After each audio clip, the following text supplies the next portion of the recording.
안녕하세요. 김충만 목사입니다. 오늘은 사도행전 2장 22절에서 36절 말씀을 통해 은혜를 나누고자 합니다. 이스라엘 사람들아, 이 말을 들으라.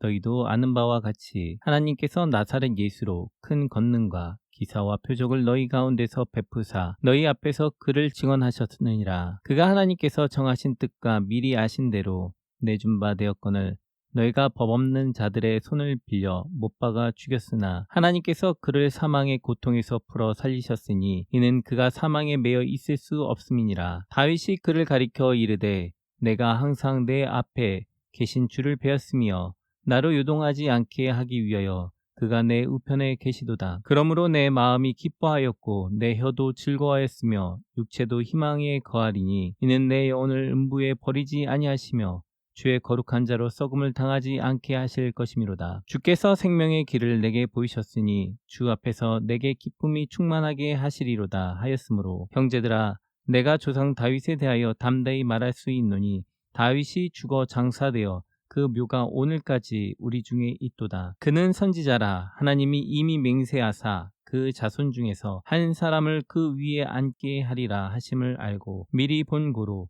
그리스도의 부활을 말하되 그가 음부에 버림이 되지 않고 그의 육신이 썩음을 당하지 아니하시리라 하더니 이 예수를 하나님이 살리신지라.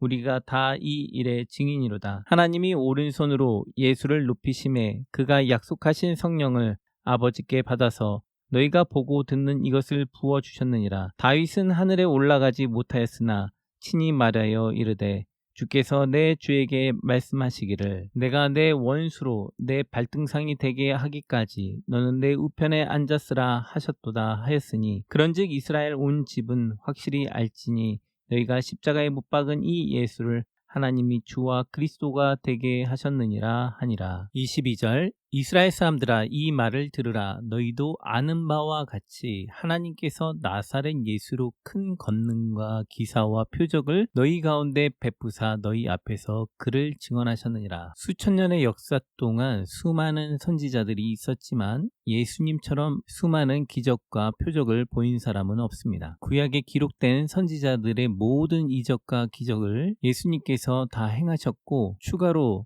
장님이 눈을 뜨는 기적을 아무도 구약에 있던 선지자들이 행하지 못했는데 예수님께서 장님이 눈을 뜨는 이적까지도 행하시면서 예수 그리스도께서 하나님이심을 나타내 주셨습니다. 심지어 오병이어의 기적을 통해서 하늘에서 만나와 메추라기가 떨어지는 것처럼 음식을 통해 많은 이들을 공급하고 먹이시고 돌보심으로 예수 그리스도께서 하나님이심을 수많은 기적과 표적을 통해 능력을 통해 나타내 주셨습니다. 오직 예수님 한 분만 온 인류가 시작된 이래 지금까지 기적과 표적을 제일 많이 보여주신 분입니다. 우리가 영화를 보면 슈퍼 히어로들은 죽지 않고 영웅적인 행동들을 하는 것을 볼 때가 있습니다. 근데 우리의 슈퍼 히어로이신 예수 그리스도께서는 23절에 그가 하나님께서 정하신 뜻과 미리 아신 대로 내준 바 되었거늘 너희가 법 없는 자들의 손을 빌려 못 박아 죽였으나 우리가 생각할 때는 정말 신이라면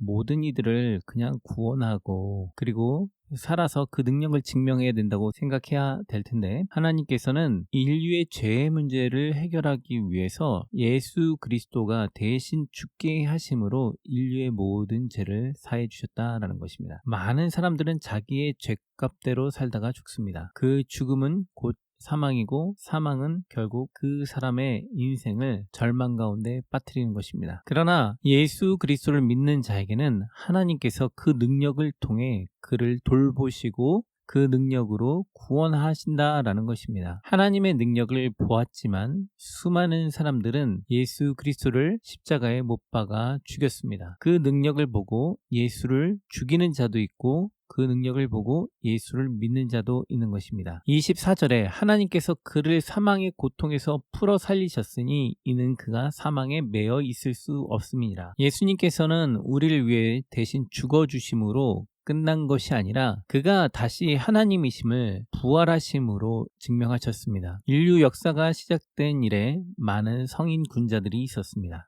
그들에게 다 무덤이 있고 그들을 추모하고 그들을 제사합니다. 그러나 오직 예수 그리스도에게는 무덤이 없고 그를 추모하지 않습니다. 왜냐하면 죽은 자가 아니라 살아있는 자이기 때문에 그렇습니다. 세상의 어떤 종교도 이런 모습을 갖고 있는 지도자는 없습니다. 심지어 자칭 예수라고 하는 사기꾼들도 그들 또한 죽고 무덤이 있을 뿐입니다. 예수님께서는 사망을 이기셨습니다. 온 인류의 숙제, 죽지 않고자 하는 숙제, 죽음에서 벗어나고자 하는 그 숙제를 해결하신 것입니다. 사망을 이기심으로 너희도 나처럼 나를 믿으면 사망에서 이길 수 있다라는 것을 보여준 것입니다. 25절에 다윗이 그를 가리켜 이르되 내가 항상 내 앞에 계신 주를 배웠으며 나로 유동하지 않게 하기 위하여 그가 내 우편에 계시도다. 그러므로 내 마음이 기뻐하였고 내 혀도 즐거워했으며 육체도 희망에 거하리니 이는 내 영혼을 음부에 버리지 아니하시며 주의 거룩한 자로 썩음을 당하지 않게 하실 것이미로다. 다윗도 자신의 자손 중에 그리스도가 온다라고 말을 하였고 또한 그 그리스도를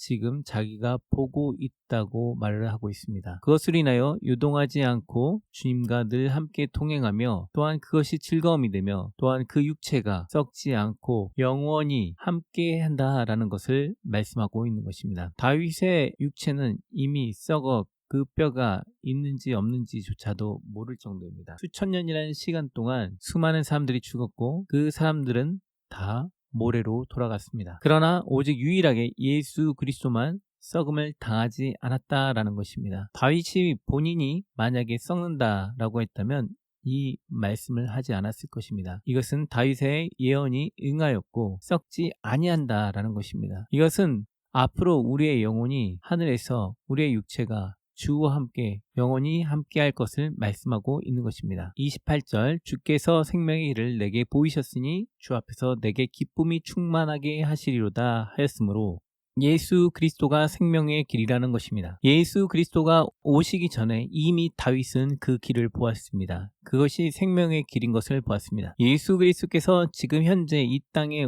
오셨지만 2000년 전에 오셨지만 현재와 과거와 미래의 모든 길의 구원의 통로는 바로 예수 그리스도께서 생명의 길이라는 것을 말씀하고 있는 것입니다. 아브라함도 예수 그리스도를 보고 믿게 되었고 다윗도 예수 그리스도를 보고 믿게 되었습니다. 그 이유는 주께서 생명의 길을 보여주셨기 때문에 그런 것입니다. 그로 인하여 우리는 기쁨이 충만하게 되는 것입니다. 29절 형제들아 내가 조상 다윗에 대하여 담대히 말할 수 있노니 다윗이 죽어 장사되어 그 묘가 오늘까지 우리 중에 있도다. 그는 선지자라 하나님이 이미 맹세하사 그 자손 중에서 한 사람을 그 위에 앉게 하리라 하심을 알고 미리 본고로 그리스도의 부활을 말하되 그가 음부에 버림이 되지 않고 그의 육신이 썩음을 당하지 아니하시리라 하더니 사도 베드로는 오늘 수많은 사람들이 방언을 하는 모습을 보고 우왕좌왕하며 갈등하고 놀라 있을 때 이들에게 시편에 있는 말씀을 통하여 그들이 놀라고 있는 이 상황에 대해 정리하며 복음을 전하고 있습니다. 베드로는 어부 출신으로 늘 하나님의 말씀을 묵상할 수 있는 사람은 아니었습니다. 늘 고되게 일을 하고 늘 바쁘게 살았던 사람입니다. 그러나 예수 그리스도를 믿고 난 다음에 그는 주의 말씀을 마음에 품고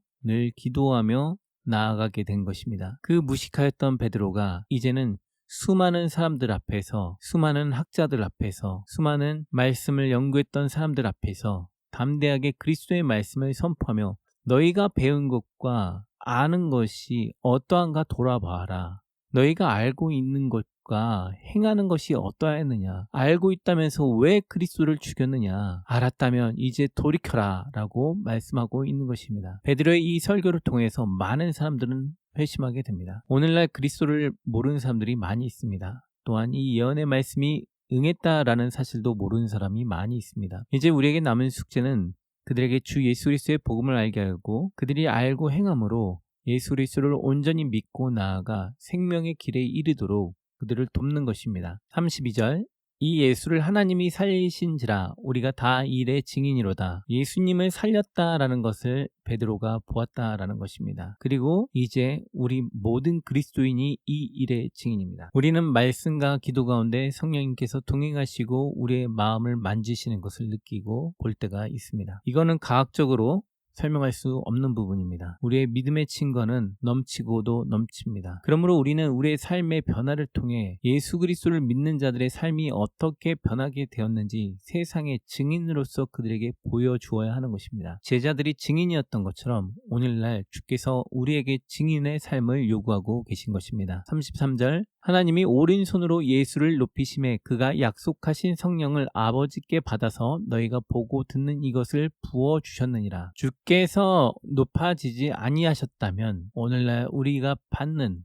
이런 현상들, 이런 성령의 놀라운 기적들의 현상은 우리에게 주어지지 않았을 것입니다. 예수 그리스도께서 하늘로 올라가셨기 때문에 우리에게 주어지는 성령의 현상들이 우리의 삶 가운데 주어진 것입니다. 그로 인하여 우리는 성령님과 늘 동행하며 주님과 대화하며 기도하며 응답받고 체험하게 되는 것입니다. 영적인 경험들을 하며 하나님 앞에 나아갈 수 있게 된 것입니다. 34절 다윗은 하늘에 올라가지 못하였으나 친히 말하여 이르되 주께서 내 주에게 말씀하시기를 내가 내 원수로 내 발등상이 되게 하기까지 너는 내 우편에 앉았으라 하셨도다 하였으니 다윗은 한 번도 말씀을 기록하면서 자신이 하늘의 보좌의 우편에 갔다라고 말한 적이 없습니다. 그런데 내 우편에 앉았으라 라고 말씀을 하시면서 주께서 주에게 말씀하고 계시다라는 것입니다. 그것을 들었고 주의 말씀을 통하여서 예수 그리스도를 더욱더 알고 그와 함께하는 것을 즐거워했다라는 것입니다. 36절에 그런즉 이스라엘 온 집은 확실히 알지니 너희가 십자가에 못 박은 이 예수를 하나님이 주와 그리스도가 되게 하셨느니라 하니라. 사람들이 봤을 때는 아무 필요도 없었습니다. 슈퍼히어로 같다고 힘이 넘친다고 생각했는데 정말 아무 능력 없이 무능력하게 말없이 죽었습니다. 사람들은 갈등했을 것입니다. 내가 믿는 신이 저밖에 되지 않았나? 저렇게 무능력했나? 인간이 기대하는 신은 정치를 바꾸고 세상을 변화시키고 빈부의 격차를 해소시키며 모든 능력을 통해 세상을 변화시킬 것을 기대했을 것입니다. 그러나 주께서 와서 하신 일은 죽으신 것입니다. 너무나 무기력하게 아무 말도 없이 죽었습니다. 세상 사람들은 다 놀랐습니다. 도대체 무슨 신이 저렇단 말인가? 큰 일을 행한 것도 없습니다. 민족을 통일시킨 것도 나라를 바꾼 것도 역사를 바꾼 것도 아닙니다. 와서 죽은 것밖에 없습니다. 그러나 이 죽음이 놀라운 기적을 갖고 왔습니다. 죽은 가운데 부활하였고 그 부활하심을 통해 수많은 제자들은 예수 그리스도를 따라 죽기로 작정합니다. 만약 우리가 아는 이단의 교주들이 끌려가서 죽었다면 그 교주를 따르는 수하들이 다 가서 따라가 죽기를 각오하겠습니까? 아마 도망가고 난리가 났을 겁니다. 그런데 제자들은 예수님과 같이 다 죽음을 선택하였습니다. 유일하게 사도 요한만 매우 고령의 나이에 감옥에서 살다가 죽었음을 우리는 성경을 통해서 알 수가 있습니다. 오늘날 수많은 기독교인들이 예수 그리스도를 믿는 이유는 이 땅의 부귀 영화를 위해서 믿는 것이 아니라 저 하늘에 천국을 향해서 믿고 있기 때문에 그렇습니다. 대다수의 종교들은 이 땅에서 잘 먹고 잘 살기 위해 무엇인가 제사를 드리고 무엇인가 빌고 하지만 기독교는 예수 그리스도의 부활을 믿고 천국에 가기 위해 신앙생활을 하는 겁니다. 그래서 남들을 돕고 구제하고 사랑을 베풀고 그들이 예수 그리스도를 믿고 같이 천국에 가길 소원하는 것입니다. 기독교는 어떤 정치를 바꾸고자 하는 것이 아니라 사람들을 사랑으로 하나가 되고 공평하게 하고자 하는 것이 기본 정신입니다. 그래서 노예제도를 해방시켰고 남녀 평등을 주장해왔습니다. 인류의 역사 가운데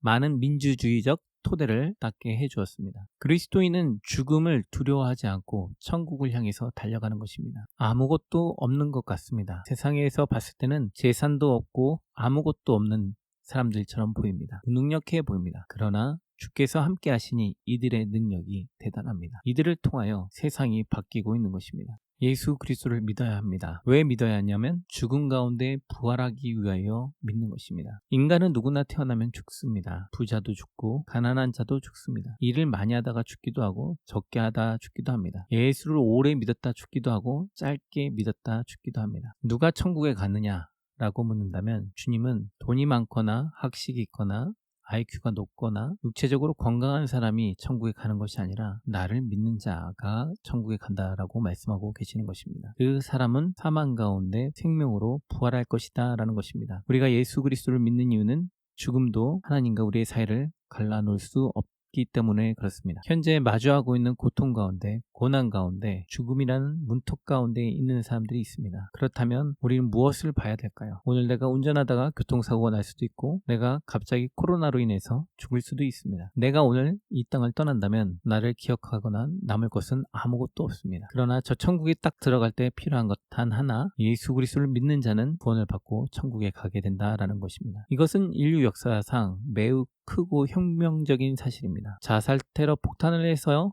천국을 간다는 것도 아니고 무엇인가 젊었을 때 사회봉사를 많이 해서 그것 때문에 천국 간다라는 것도 아닙니다. 예수를 믿었기 때문에 천국 간다라는 것입니다. 예수, 그는 어떤 사람입니까? 하나님의 아들입니다. 이 땅에 오셔서 수많은 기적을 행하셨습니다. 자신이 하나님이심을 보여주기 위해 하신 것입니다. 이제 그분만 믿으십시오. 그러면 구원을 받게 됩니다. 너무 쉬워서 믿기가 힘들다고요? 그게 은혜인 겁니다. 너무 어렵게 믿는다면 아무도 천국에 갈 수가 없습니다. 그러나 믿으면 천국에 갑니다. 그러나 예수 그리스도를 믿기에는 뭔가가 부족한 것 같다고요? 수많은 기독교인들을 보십시오. 12명으로 시작하여 이제 전 세계에 20억이 넘는 기독교인들이 있습니다. 기독교에서 부활이 없다면 기독교는 망하게 됩니다. 부활을 위하여 예수 그리스도를 믿는 것이고 죽은 가운데 회복하기 위해서 예수 그리스도를 믿는 것입니다. 교회에 많이 헌금을 하기 위해 가는 것도 아니고 잘 살기 위해 교회를 가는 것도 아닙니다. 죽음 가운데 사망 가운데 놓여있는 내가 부활하여 새 생명을 얻기 위해 예수 그리스도를 믿는 것입니다. 그러므로 어려운 환경 가운데 힘들고 고된 환경 가운데 계시다면 또한 즐거운 가운데 허무한 가운데 있다면 예수 그리스도를 찾으십시오. 주께서 만나주시고